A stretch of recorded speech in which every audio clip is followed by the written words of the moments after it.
Jennifer or Robert, do we have quorum? Yes, We don't have. but Commissioner Lardenois just joined. Do me quorum now at this time. Okay. With 6 commissioners. Great. Thank you. All right. Order of business. Good evening. My name is George Casey, and I'm the Vice Chair of the Planning Commission. Welcome to the Planning Commission meeting. This meeting is being held via Zoom conference call due to the COVID-19 crisis. Members of the public may participate by following the instructions listed on the agenda. You may also view and listen to the meeting on live stream cable TV, Granicus, and YouTube. Following roll call, during summary of hearing procedures, we will review how the public may provide comment during today's session. Chair Bonilla is absent. Casey is present. Commissioner Caballero? Here. Commissioner Cantrell? Here. Commissioner Garcia? Commissioner Garcia? Commissioner Lardenois? Here. Commissioner Montañez? Here. Commissioner Oliverio? Commissioner Oliverio? Commissioner Ornelas Wise? Commissioner Ornelas Wise? Commissioner Torrens? Commissioner Torrens? And Commissioner Young? Here. A summary of hearing procedures. The procedure for this hearing is as follows. After the staff report, applicants and appellants may make a 5-minute presentation. City staff will call out names of the public who identified the items they want to speak on. You may identify yourself by the raised hand feature on Zoom, click *9 on your phone, or you may call 408-535-3505 or email planning support staff at sanjoseca.gov and identify your name, phone number, and what item or items you would like to speak on. As your name is called, city staff will unmute you to speak. After we confirm your audio is working, your allotted time will begin. Each speaker will have 2 minutes. Speakers using a translator will have 4 minutes. After the public testimony, the applicant and appellant may make closing remarks for an additional 5 minutes. Planning commissioners may ask questions of the speakers. Response to commissioner questions will not reduce the speaker's time allowance. Staff will unmute the speaker to respond to the commissioner. The public hearing will then be closed, and the Planning Commission will take action on the item. The Planning Commission may request staff to respond to the public testimony, ask staff questions, and discuss the item. If you challenge these land use decisions in court, you may be limited to raising only those issues you or someone else raised at this public hearing or in written correspondence delivered to the city at or prior to the public hearing. The Planning Commission's actions on rezoning, pre-zonings, general plan amendments, and code amendments is only advisory to the City Council. The City Council will hold public hearings on these items. Section 20.120.400 of the Municipal Code provides that procedures for legal protest to the City Council on rezonings and pre-zonings. The Planning Commission's action on conditional use permits is appealable to the City Council in accordance with Section 20.100.220 of the Municipal Code. Okay, we have any call to the orders and orders of the day? Mr. Vice Chair, I would like to announce that both Commissioner Olivero and Garcia are present. Oh, great. Thank you, Robert. So no call to orders of the day? Okay. Jennifer, do we have any speakers for public comment, items not on the Planning Commission agenda? I am not seeing any hands raised, and we do not have any email requests at this time. Okay. Do we have any items to defer today? Anyone in the public wish to speak on this item of the agenda? That didn't make sense. Any items to defer?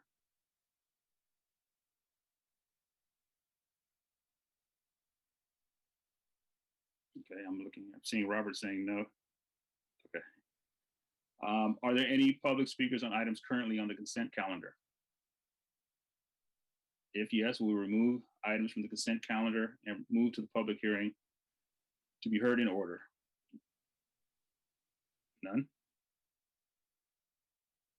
Okay. Commissioners, are there any items you would like to remove from the consent calendar? Oh, Commissioner Young. Yes, thank you, Vice Chair. Just to note that I clicked on the link for the minutes from last meeting, and I'm getting a statement that says they're not prepared yet. Robert or Jennifer? That's above my pay grade. Yes, the 11:10 minutes, we do want to defer them to the next Planning Commission meeting. Staff still needs additional time to prep those minutes. And since these meetings were back to back, it's a little difficult to get them to today's meeting. So we are requesting to defer 11:10 minutes to December 1st, 2021. Okay, we'll need a move for that deferral and then to approve the other item on the consent calendar. Second. Okay, we have Commissioner Lardnois with the motion and Commissioner Caballero with the second. I guess we'll vote on this. Chair Bonilla is out. Vice Chair Casey, yes. Commissioner Caballero? Yes. Commissioner Cantrell? Yes. Commissioner Garcia is absent. Commissioner Lardnois? Yes. Commissioner Montañez? Yes. Commissioner Oliverio? Yes. Okay. Commissioner Garcia is present, please. I'm sorry, Commissioner Garcia. Are you a yes or a no? Oh, he's got his hand. Yeah, I'm not absent, and I am in favor. Yes, that's fine. Okay. Commissioner Ornelas Wise is still absent. Commissioner Torrens as well. Commissioner Young? Yes. All right. Wait for the tally.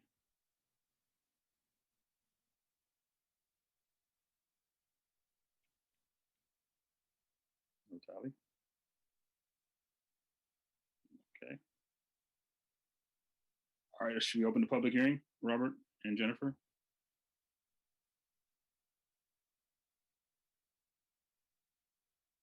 Okay. We have a staff presentation. Yes, we do. Jennifer Piozzi. Yes, thank you. Jennifer Piozzi, Planning Project Manager for PDC 15067, which is the Empire Lumber Project. This is a planned development zoning to allow a mixed-use project of up to 408 residential units and a minimum of 60,331 square feet of commercial on a 2.77 gross acre site located at 1260 East Santa Clara Street. This project is located in the Roosevelt Park Urban Village Plan with an urban village land use designation, which supports a project of this intensity and type. The density for this project is 147 dwelling units per acre. The project also has a minimum floor area ratio of commercial of 0.5 as required under the Roosevelt Park Urban Village Plan. The existing zoning on the site is CG Commercial General and Light Industrial, and this planned development rezoning will change that base district to the Commercial Pedestrian District in line with the urban village concept. As this is only a planned development zoning and there's no development project on file, this approval will only establish the specific development standards or rules to which this project will be held. The zoning does not remove the requirement that this project must comply with the Roosevelt Park Urban Village Plan. If and when a development project is submitted for the project at a future date, that development permit will be required to comply with the Roosevelt Urban Village Plan, the development standards that are approved as part of this rezoning, and any other municipal code or policy requirements the city has. Please note that full compliance with the Roosevelt Park Urban Village Plan cannot be determined at this time, as only the zoning is on file and under consideration. Compliance with things like sightlines to the Five Wounds Portuguese National Church, the interface with the Five Wounds Trail, full compliance with parking requirements and other details cannot be evaluated until an actual development permit is filed and the nuances of those details are done. Tonight, we set with the development standards, set up the rules against which that project would be held. Now I'm going to turn it over to Environmental Planner Tai Chow Lee, who will provide an update about the project's environmental comments. Thank you, Jennifer. Good evening, Chair and Commissioner. My name is Tai Chow Lee, Supervising Environmental Planner. So this project completed an an initial study and mitigated negative declaration, mouthful, so ISMND for short, consistent with the California Environmental Quality Act, CEQA, and to examine the potential physical impact of a future potential foreseeable project with this rezoning. So this ISMND analyzed the environmental impact of the maximum of the zoning and allowable on site. This document was circulated from December 18, 2020 to January 13, 2021. And we received comments from community members and neighbors. We provided responses to comments and posted that up online as well on November 5th before this meeting. At 1:07 p.m. today, we received a letter from representatives of Adams, Broswell, Joseph, and Cordozo with comments pertaining to the analysis of the ISMND. Please note that this comment is outside of the public comment period for CEQA. This comment letter stated some concerns such as city providing late information to the commenter, operation and construction air, greenhouse gas, and noise impacts from the project to the environment was incorrectly analyzed.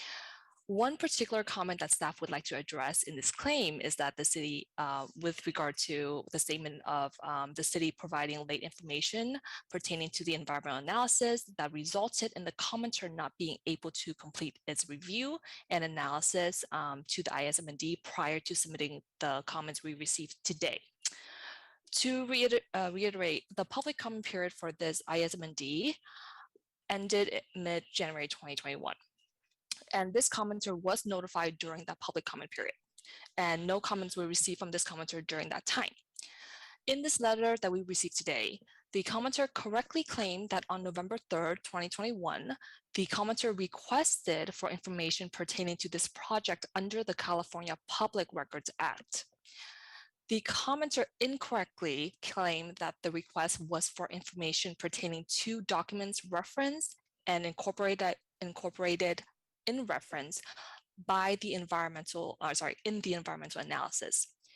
The request that we received on November 3rd specified under the public record request was to includes but not limited to giving comments, giving materials, applications, correspondence, resolution reports, and anything pertaining to this project. This project was from 2015. So the city requested an extension to adequately provide all those information, including older environmental document that was done but never approved, the old site plans, the application of that time is 2015, and all those material. So all those information should not have prevented the commenter to submit their comments back in January to the ISMND. So to reiterate, there was no request from this commenter on the environmental documents then or immediately after during the public circulation period. Therefore, the information provided now about the environmental documents are untimely for the administrative record and is outside of the public comment period. However, for the purpose of full disclosure and good faith efforts, staff has reviewed the comments received today and looking at the analysis with our environmental consultant as well. Staff maintain that the ISMND and technical reports for air, greenhouse gas, and noise all demonstrate evidence that the project is in compliance with the general plan, such as our policy 1.7 for construction noise, and is consistent with the air district standards and guidance for air quality analysis, and also the city greenhouse gas threshold for 2030. So staff will be available for any questions that we have or you all may have on the technical inquiries and from the community as well. And I will turn it back to Jennifer to read the recommendation into the record. Thank you, Ty. So staff recommends that the Planning Commission recommend that the City Council take the following actions. Adopt a resolution adopting the Empire Lumber Mixed Use Mitigated Negative Declaration, for which an initial study was prepared, and the associated Mitigation Monitoring Reporting Plan, all in accordance with the California Environmental Quality Act as amended. and adopt an ordinance of the City of San Jose rezoning, the file number PDC 15-067, the proposed plan development rezoning from the CG Commercial General and the LI Light Industrial Zoning District to the CP Commercial Pedestrian Zoning District for a mixed-use development with a minimum of 0.5 FAR of commercial equaling a minimum of 60,331 square feet and up to 408 residential units on a 2.77 gross acre site. This concludes staff presentation.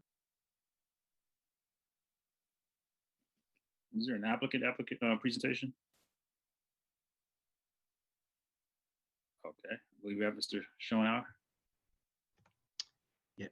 Good evening, Vice Chair Casey, members of the commission. My name is Eric Schoenauer. I'm a land use consultant that represents the longtime property owner Pacific States Industries.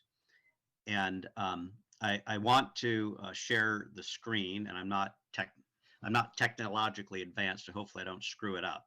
But before I do that, I just want to say that, you know, in my job as a land use consultant, I work with neighbors all over the city. And in this neighborhood has a very good group of neighbors who I know very well. Terry Christensen, David Vieira, but very seriously. And I want to explain how the zoning complies with and is fully consistent with the general plan, urban village plan that was developed by the community. So I'm going to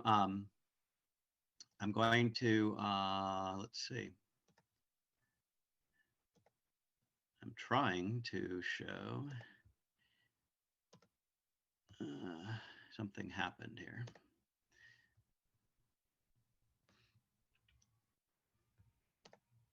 Let's see.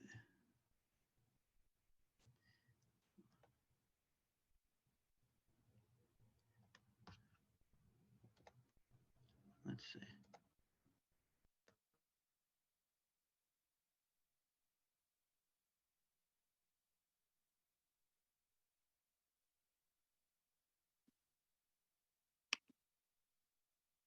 Okay, Eric, you're on mute.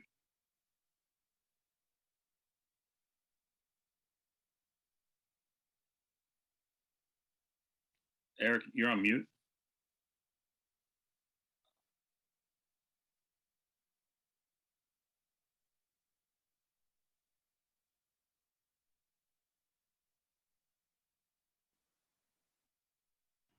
For some reason, when I went to share screen, the system muted me and it won't unmute.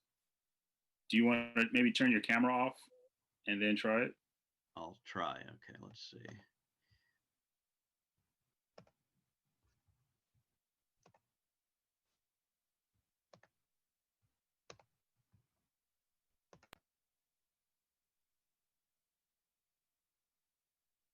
Did it again.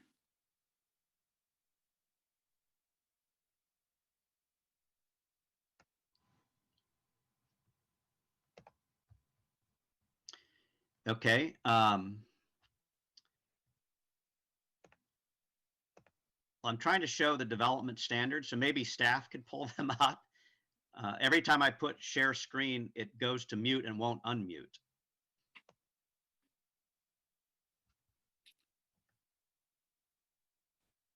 Okay, so let's just do it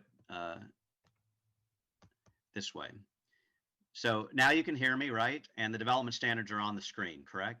Correct. Okay, so I apologize for that. I don't know what happened. In any case, with regard to the neighbors' expressed concerns and statements that the zoning is inconsistent with the urban village plan, we want to address that. So the first thing to note on here, and Jennifer can move the cursor as I talk, notice the asterisk and italics at the top that says, in cases where the graphic plans and text may differ, the text takes precedent. So this is very important because in a plan development zoning, all that gets approved by you are the words on these 6 pages. That's it. And these are the rules of the zoning.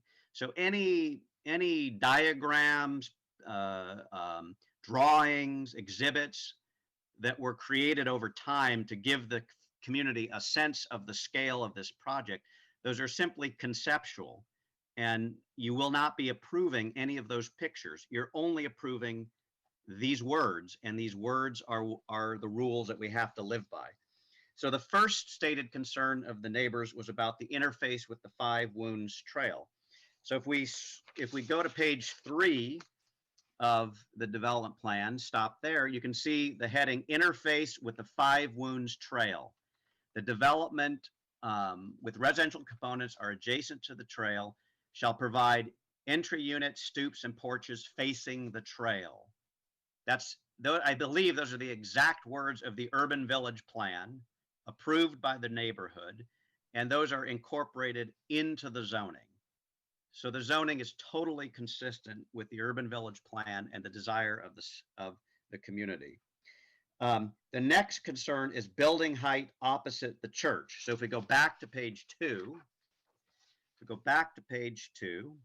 under building height section, the words that are on the page here are identical to the words in the urban village plan, in that the urban village plan says that half the block where our development is has to be 55 feet, and the other half can be 85 feet. So the rules highlighted here under height state exactly the same words that are in the urban village plan. However, it even goes further in that the zoning rules here require that the future development permit conduct visualizations to show that the proposed height does not negatively impact or interfere with the church, the Five Wounds Church. And it's as detailed as showing which views must be shown, views 1 through 6, which you can see on the screen. Those 6 views were decided by the neighbors working with the city staff. So those are being inserted as a zoning requirement. The third concern was about the appearance of the building being of a Mediterranean style. Well, in that case, there are two locations where that is addressed. Page 1. Well, all right, go ahead to page 1. Sorry about that. Page 1 under additional plaza requirements, the second bullet, it talks about the plaza itself having Mediterranean features. The plaza is a key public feature of this project, and it requires that the plaza be designed with Mediterranean features. Then going back to page 5,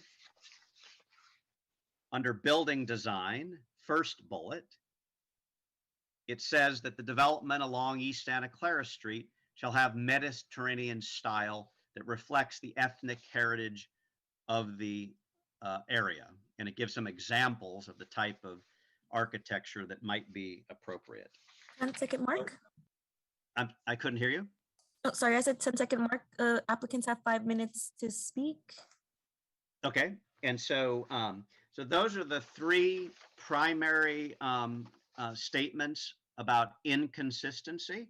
So as you can see, the zoning is consistent, and the issues of parking and traffic, those are addressed through the city's technical studies in the CEQA document, which show that there is adequate proposed parking in concept and that adequate roadway and driveway access to the site. With that, I'll return after public comment to provide more information. Thank you. Thank you, Mr. Sheehan. Jennifer, I see we got, I think, is that our Vieira that's dialed in, or? You can ignore that hand raise. We do have 2 hand raised. I can start off with the first one. Eugene Bradley, you have 2 minutes to speak. Go ahead and unmute your device. Members, can everybody hear me? Yes, we can. Right. This is Eugene Bradley. I'm founder and CEO of the Silicon Valley Transit Users. It's a public transit advocacy and watchdog group that monitors stuff like this, and we also monitor VTA as well. Just one thing about the proposal, what's being proposed here for this Empire development in terms of the traffic. Has anybody on this committee or anybody listening in ever heard of VTA? Because the reason I ask this is because one of the things that could have mitigated the potential parking and traffic concerns is this development is right near East Santa Clara Street, where the current 22, 23, as well as 522 rapid buses run along. In fact, there's supposed to be a stop right near the 28 that serves the 28th Street Little Portugal proposed BART station here. So I've not seen any mention of the VTA bus lines considered as to help mitigate the parking and traffic situation. What would it take to have the bus options and service available now be added to this proposal to help mitigate it? That is my question I have at this time. Thank you. Next, we have Ryan Jones. Oh, it looks like I need to promote Ryan Jones to panelist, so give me 1 second.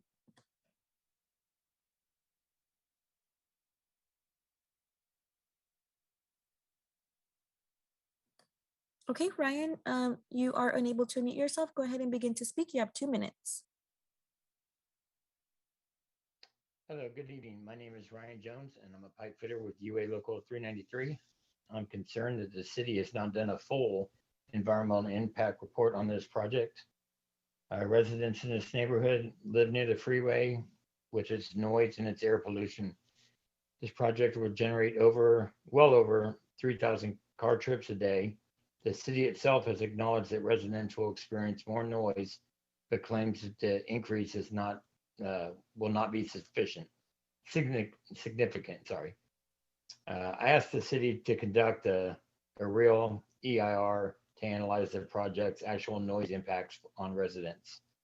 And I'm just wondering, is that too much to ask? And thank you. Okay, next we have Erica Valentine. Erica, go ahead and unmute yourself and begin. Hi, thank you. This is Erica Valentine from Local 393, as well as I'm a resident of the city of San Jose for over 20 years. I am asking you to please can also consider the environmental impact because of the cars, the freeways, the climate, the carbon, and specifically the noise and air pollution that it's going to have on these communities. I understand that you have ran some sort of a report, but we're asking for you to please consider more. We have over 2,000 of our members that live in this county, and this is of great concern to us, and that we ask that you run a full environmental impact report. Thank you.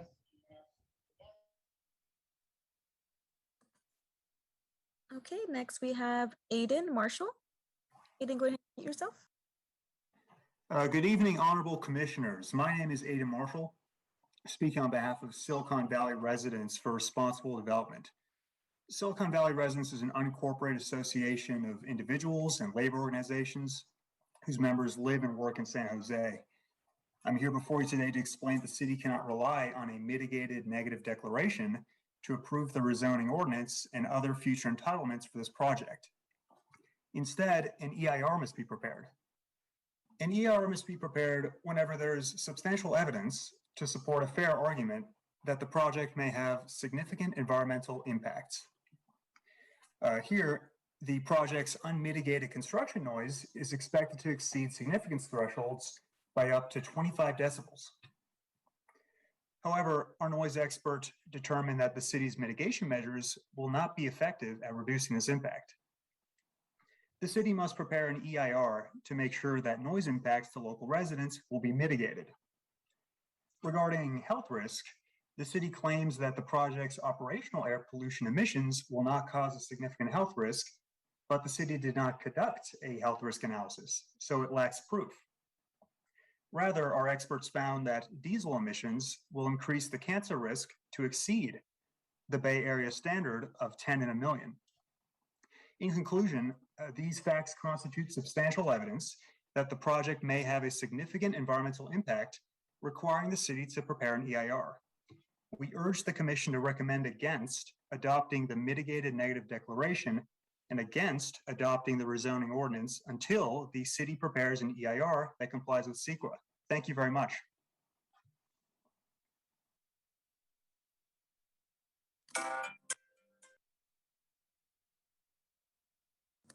Next, we have Edwin Lopez Sylvia.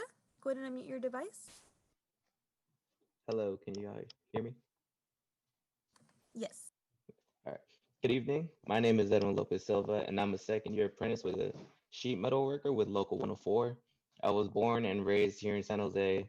I currently live a couple miles away from where this project is going to be, and I'd like to support this project, but there are too many unknown about the potential health risks the neighborhood residents, sorry.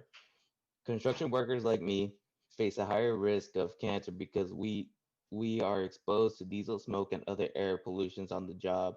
The city claims that emissions from this project won't pose a significant health risk, but I asked the city to prepare an EIR to address the project's environmental impacts, especially the air pollution it will generate for the workers and the residents alike. Thank you.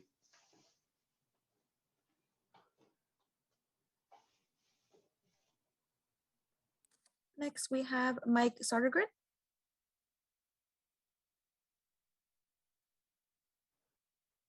Mike Sodergren, Preservation Action Council of San Jose. Thank you, commissioners, for reviewing this project and giving us an opportunity to comment on this. My comments are actually brief tonight. I do think preparing an environmental impact report could be useful both to the developer and to the community. So I would support that if the Planning Commission can make that happen. I think the thing that we would want evaluated is the historic and cultural impact of the project, specifically relative to the church. I do acknowledge what the land consultant has noted, which is that there are 5 views that were evaluated as a part of the project. I'm not necessarily challenging that those perspectives were not met, but you know, today that is the church is the most prominent feature of that entire area, and it is a very beautiful feature, something that represents not just a historic place, but our culture. And so I would ask the Planning Commission to consider, as the land consultant has said, the owner of the property has been there a long time, and I presume that they have a care for the community and for the surrounding development. And so preparing an environmental impact report seems like a good thing to do. I would just ask that you do that. Thank you. Next, we have David Vieira. Go ahead and unmute your device. Good evening, commissioners. My name is David Vieira. I agree with the residents from Responsible Development's comments with respect to noise pollution emanating from the Empire Lumber development, from HVAC and other mechanical equipment. I have lived within a block of the Empire Lumber site for 50 years now, and the noise from Highway 101 and East Santa Clara Street is bad enough.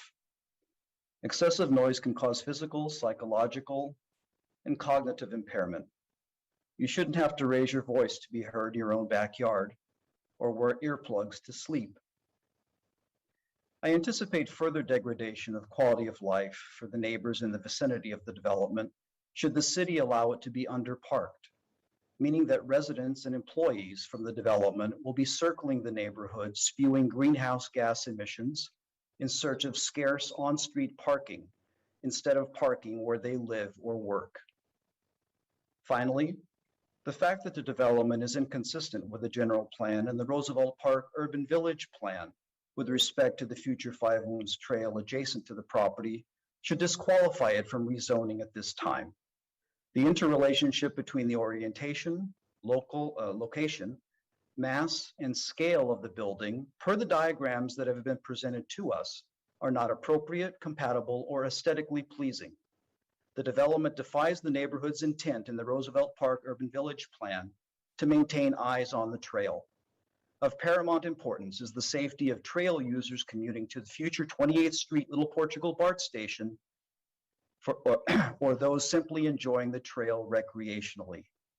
These inconsistencies should be enough to deny this rezoning, until which time as the interface with the trail is defined in accordance with the neighborhood's urban village plan. Thank you for your consideration. Next, we have Brian Porse.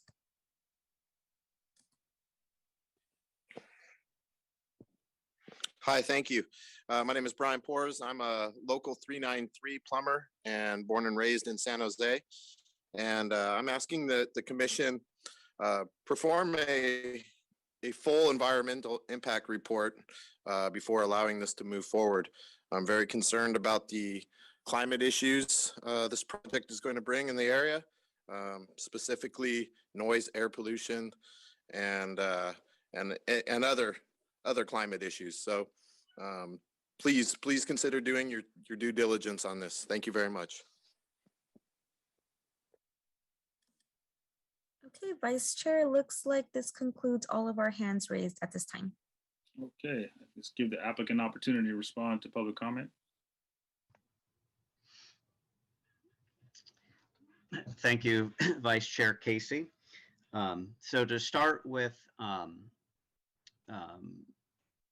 David Vieira's comments, number one, as we showed you in the development standards, page 3, interface with the Five Wounds Trail, the zoning requires that unit entries, stoops, and front porches face the trail, eyes on the trail, the exact language from the urban village plan. So any image that he may have seen that may not have a front door facing the trail is just that, an image, and is not applicable in this zoning. That's number one. Number two, with regard to the parking,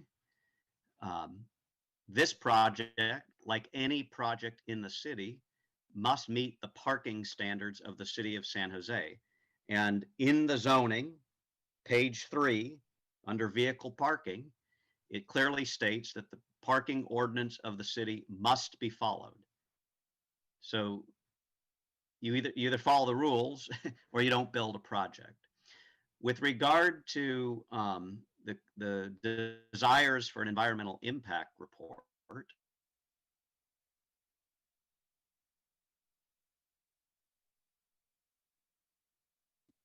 That's not just me.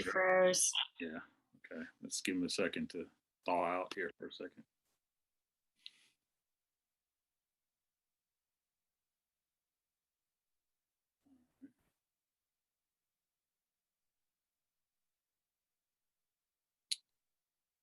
He's gone. Oh, there he is. Eric, you're on mute. Can you hear me? Yeah, we can. Yeah, we're good. Go. The screen just went black for some reason. Yeah, you froze. You froze. Yeah. In any case, all of those technical studies were prepared by the city and are in your packet in the initial study for this project. With regard to the union members, this is a standard practice to drop a 100-page letter the day of the hearing and try to cause chaos and confusion to get you to act as their pawns to deny or delay a project. There are at least 29 times where the same strategy has been deployed over the last few years. And I'm going to just take a moment to attempt to show you. Maybe I can't. I don't know why the sharing is not working properly.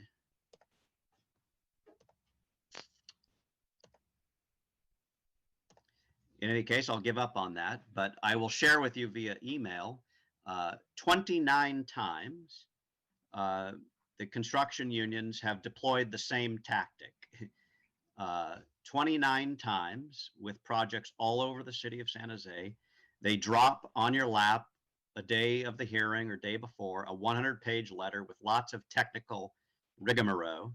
And I'll just let you know that all 29 times, the city staff the Planning Commission, and the City Council all found that the city's technical analysis was adequate and complete. Never has anyone found that the claims of the construction union experts were justified or supported.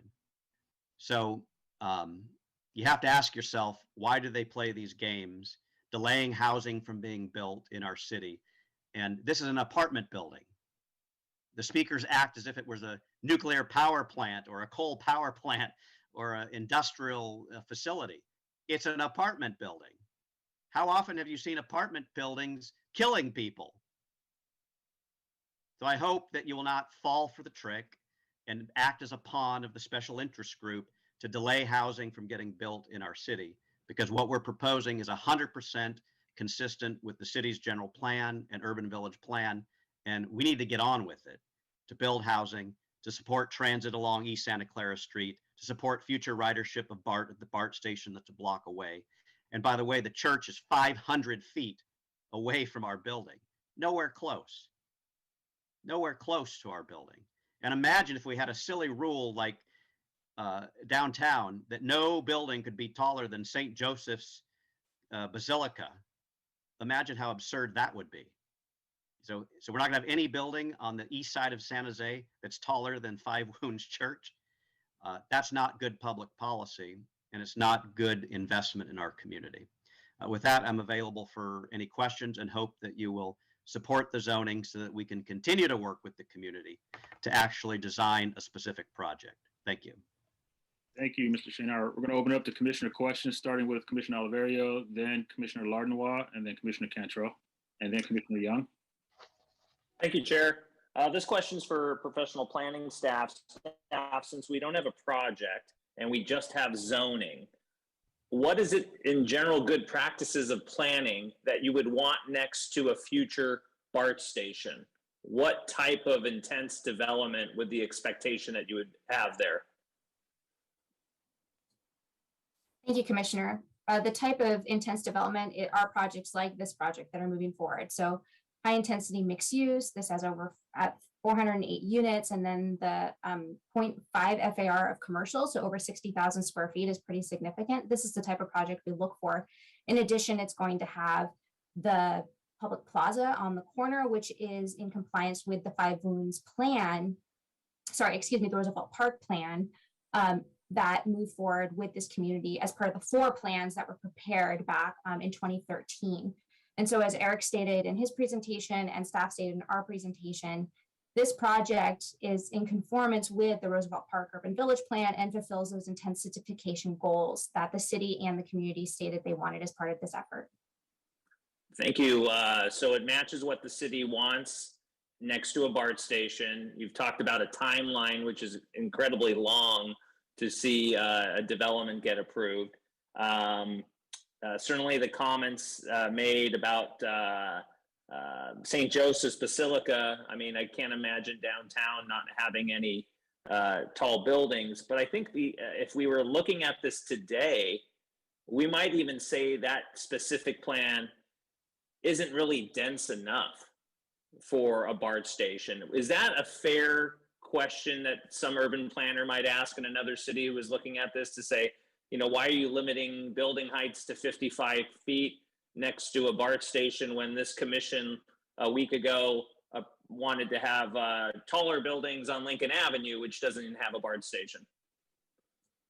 What I'll say to that is the city will be partnering with VTA, the Valley Transportation Authority, in short order to be updating the collective Five Wounds plans, of which Roosevelt Park is one of those plans. So Roosevelt Park, 24th and William, Little Portugal, and Five Wounds, to work with VTA to align them with what they call their playbook, put that in quotes.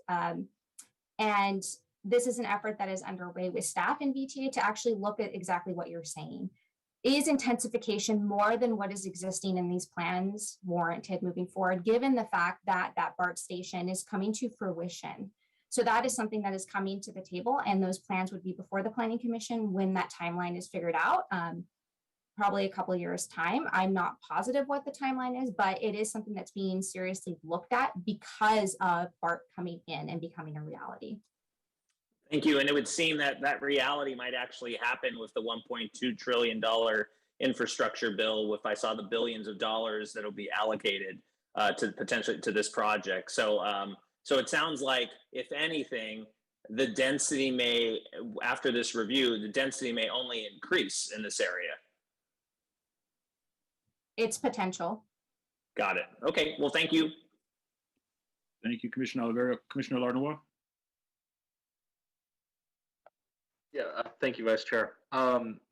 So we had quite a few public comments that took issue with the mitigative negative declaration, and I was thinking it would be helpful if staff could go into some detail about why that's the case for this proposed rezoning and what circumstances warrant a mitigated negative declaration versus a full EIR.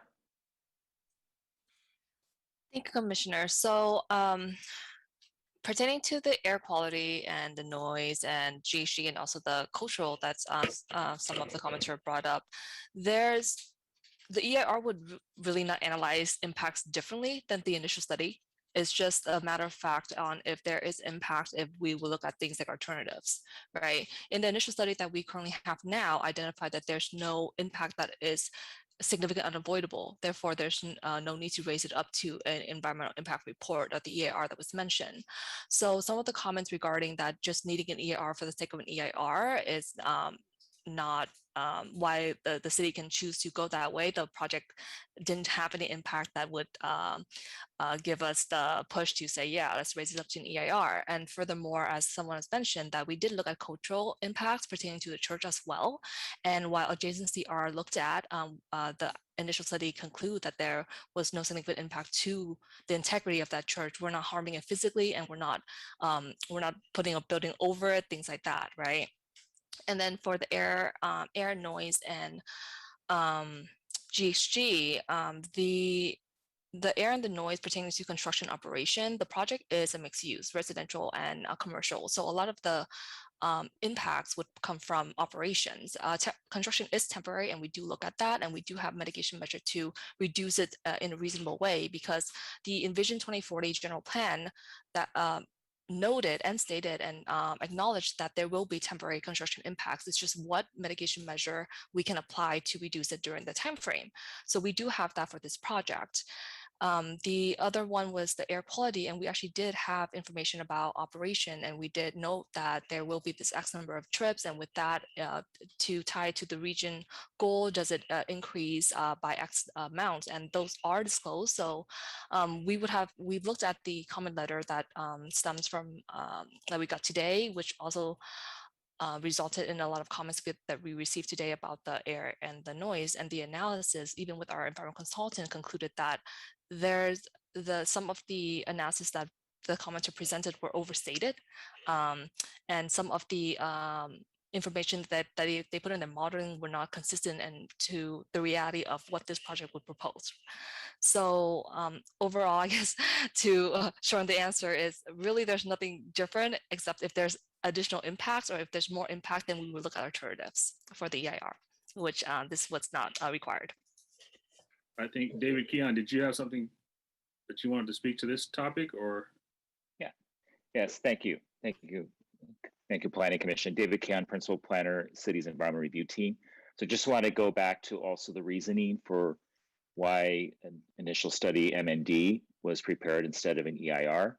So how the CEQA process works is for a project that is not deemed exempt, the city goes out, has a consultant prepare an initial study, and that evaluates all the environmental impacts per the standards and thresholds in CEQA and the general plan.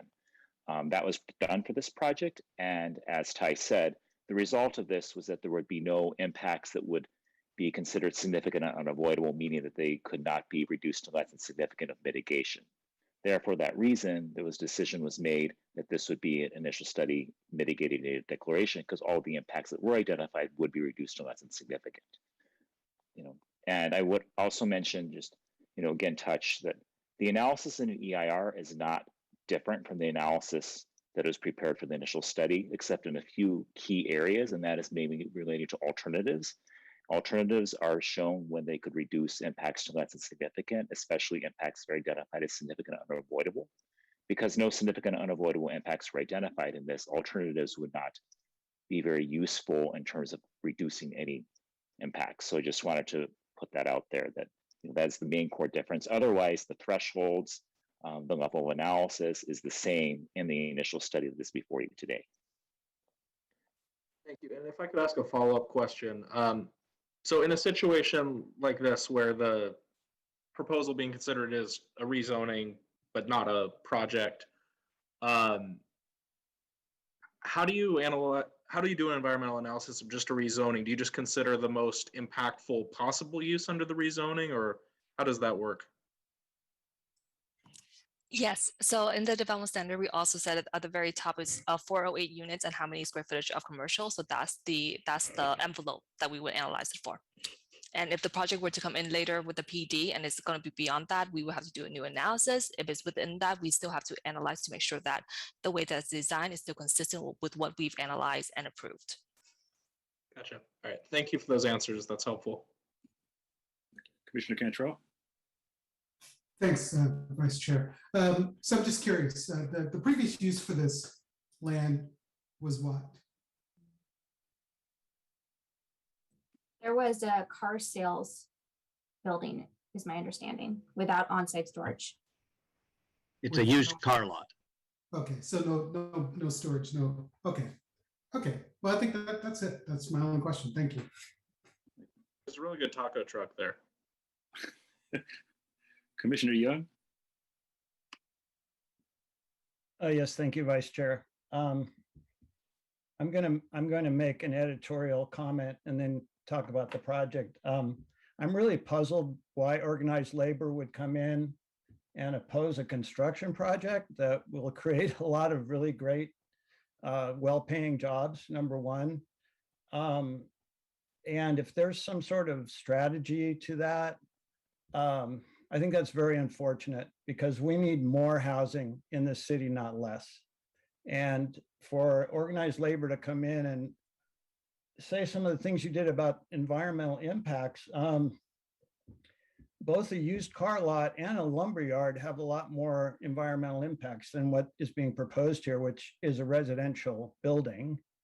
It's located within a very close proximity to the Highway 101 freeway, which I assure you will provide much more air quality impacts than this project could. And in fact, this is the exact kind of project we want from an environmental standpoint. We want high quality residential to be built close to transit, to BART and the VTA, because by doing that, we reduce the amount of trips by automobile. We'll have folks living here, I'm confident, that will get on the VTA and get on BART and go to their workplaces. So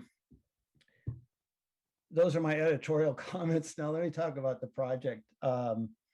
I appreciate the input we got from the residents via email, and I responded to those folks. And one of them said the devil is in the details. And I think what Mr. Schonauer and the planning staff has shared with us is we're not at the detail stage yet. We're approving a rezoning for a project that is very consistent with the Roosevelt Urban Village Plan, and we'll get into the details when an actual project is proposed.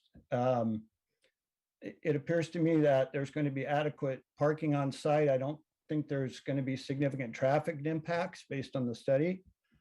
And in fact, if indeed the folks that live in this building are going to take transit, they might not have to drive, which is great.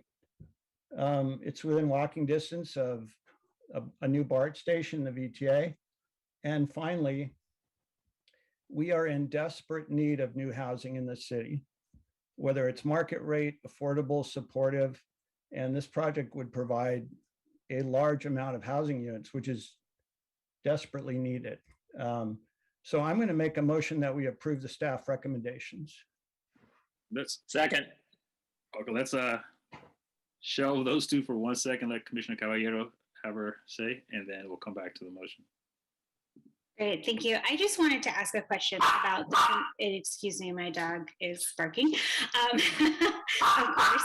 I wanted to ask a question about the trail concerns, and I recognize that there are design standards that would require eyes on the trail, but I just really wasn't understanding what the concerns from the community were. So I don't know if, is it just because of the sort of example of the building that was provided doesn't necessarily show the eyes on the trail, or so I mean, my understanding is that they would have to require meeting whatever the design standards are. Does staff want to answer that, or they want to let the applicant take a stab at it? Eric can answer if that's okay. Okay, let's let Jennifer, and then Eric, you can have your say afterwards. Jennifer? I'm sure Eric's going to say what I'm going to say. Okay. Well, go ahead, Eric. The unfortunate thing is that the neighbors are reacting to a couple of diagrams that were created by our architect, where there really wasn't any active interface with the trail, because the diagrams were capacity studies. In other words, the architect was trying to figure out, with the 85-foot and 55-foot height limit, what could fit on the site. So it wasn't about architecture or where the doorways or the windows were. So they were reacting to those images that it wasn't following the rules. But the zoning requires that the rules be followed, per the language that we shared with you earlier. Thank you. Jennifer, did you want to add anything to that, or was that? No, that's sufficient. Thank you. Okay. I saw Commissioner Lardner while you had your hand up for a sec. Are you good? Yeah, thank you. So at this point, we have a motion and a second on the table here. If there are no other commissioner comments, and I think public hearing has been closed. Let's go ahead and take a roll call vote. All right, Commissioner, the chair is absent. Vice Chair Casey is a yes. Commissioner Caballero? Yes. Commissioner Cantrell? Yes. Commissioner Garcia? I'm sorry, Commissioner Garcia? Yes. Okay. Commissioner Lardnois? Yes. Commissioner Montañez? Yes. Commissioner Oliverio? Yes. Commissioner Ornelas Wise and Torrens are absent. Commissioner Young? Yes. Okay. Give staff a moment to tally the votes.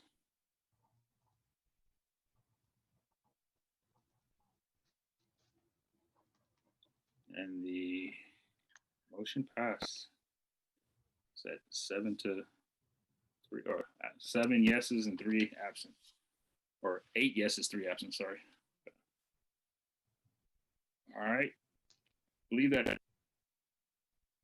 closes out that topic, and we can go to, are there any referrals from city council, boards of commissioners, or other agencies? No referrals. Good and welfare. Is there any report from the city council? Yes, there is 2 projects that had land use relevance. The first one is the Winchester Hotel located at 1212 Winchester. That was deferred by City Council until January 11th. And the second one was the Coyote Valley General Plan Amendment and Zone Changes that you acted on. City Council voted to approve staff recommendation. Are there any subcommittee formation reports and outstanding business? None. Commission calendar and study sessions? Yes, there is. Our citywide planning group will be scheduling a study session on SB 9 for December 1st. That was not in here, but it's new information that just wanted you to know ahead of time.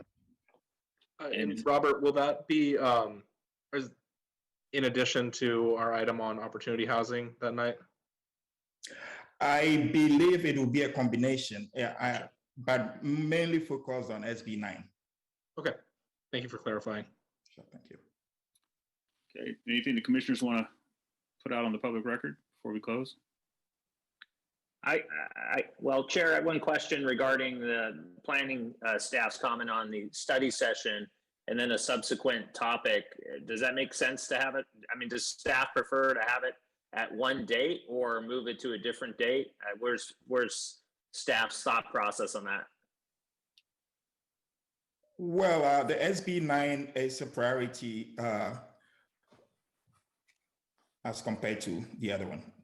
Yeah, exactly. I mean, like, I think the city has to act by the end of the year on an urgency ordinance versus the topic of opportunity housing / single family home zoning is a topic that can be taken up at any time.